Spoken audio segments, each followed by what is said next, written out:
NATO Secretary-General Jens Stoltenberg once again reaffirming commitments to Ukraine, lashing out at the growing partnership between Russia and China.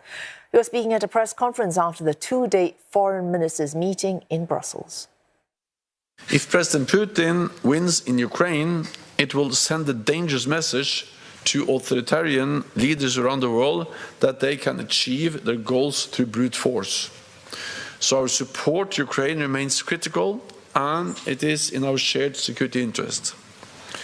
We also discussed China's growing alignment with Russia.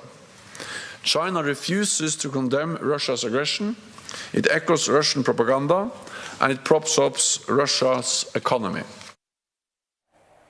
And Trent Murray joins us live from Berlin. Trent, of course, foreign ministers from Japan, New Zealand, Australia also at this two-day meeting of NATO. What is the significance of their taking part?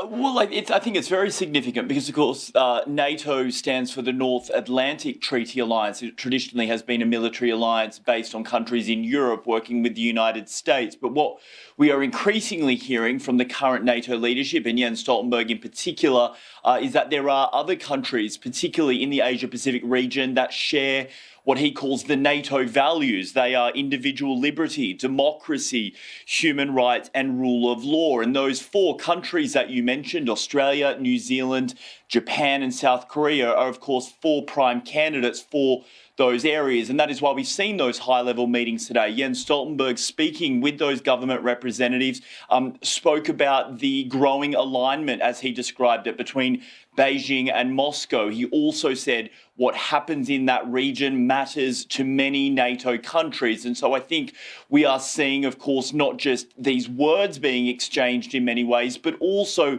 actual military cooperation. Of course, Australia, for example, has helped significantly in Ukraine, as well as the Japanese government with humanitarian aid and also support on the electricity network. So, look, obviously more work to do, but it is extremely significant, I think, that we are seeing such high-level delegations now visiting from APEC to these meetings in Brussels. And based on, I suppose, the chemistry, if you will, the way those two sides were getting along in many ways, I think we are probably likely to see more of these meetings moving forward in the future. Thanks for that. Trent Murray reporting live to us there from Berlin.